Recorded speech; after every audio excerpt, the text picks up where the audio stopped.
Nikoli, habge çoşli zibun. Davladul bitun.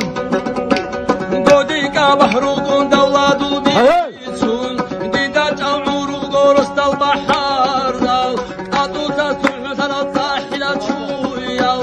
Zoral di balahun hilal ruhu. Elişar olur habina khaturalade. Khatabun bosideni şeygu davulan. Jinda gore karab oka gibachun. Okara urajbadeni nakhaturalde. Dutebe turalde harigi habun. Sonra khaturalda davla gibusun. Ortabi giruhun yasal birachun. Kamil abdallahu nahrusun.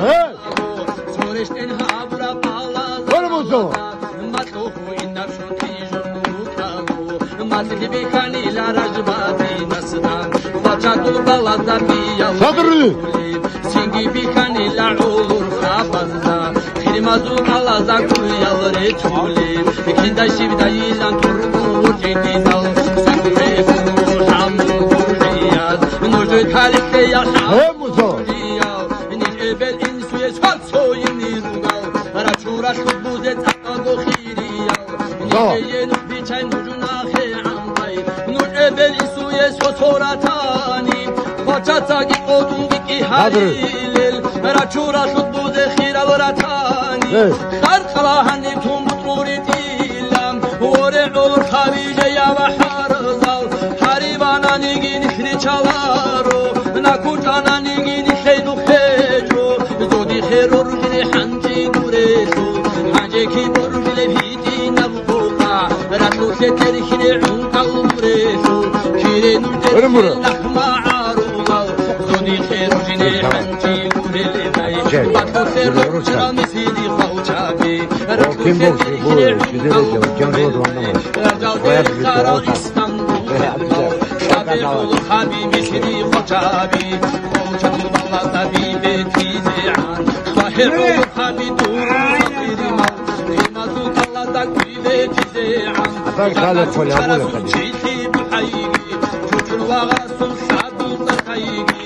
Şab'ide jurana nahma arulav. Tabuta burasul botti bikini dal.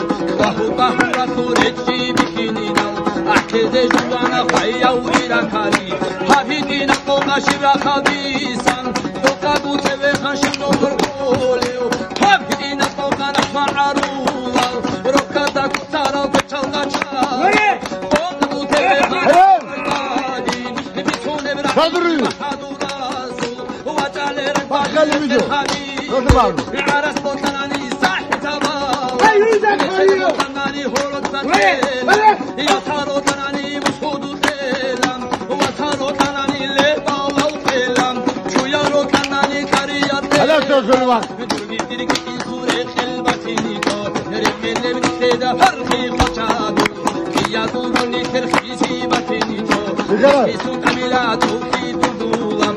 Sadal ihbaki ceb Allah'dan Allah'dan. Du'uratuna olur habatan. Ya Allah hareygi bela şavasal. Allah Resulullah.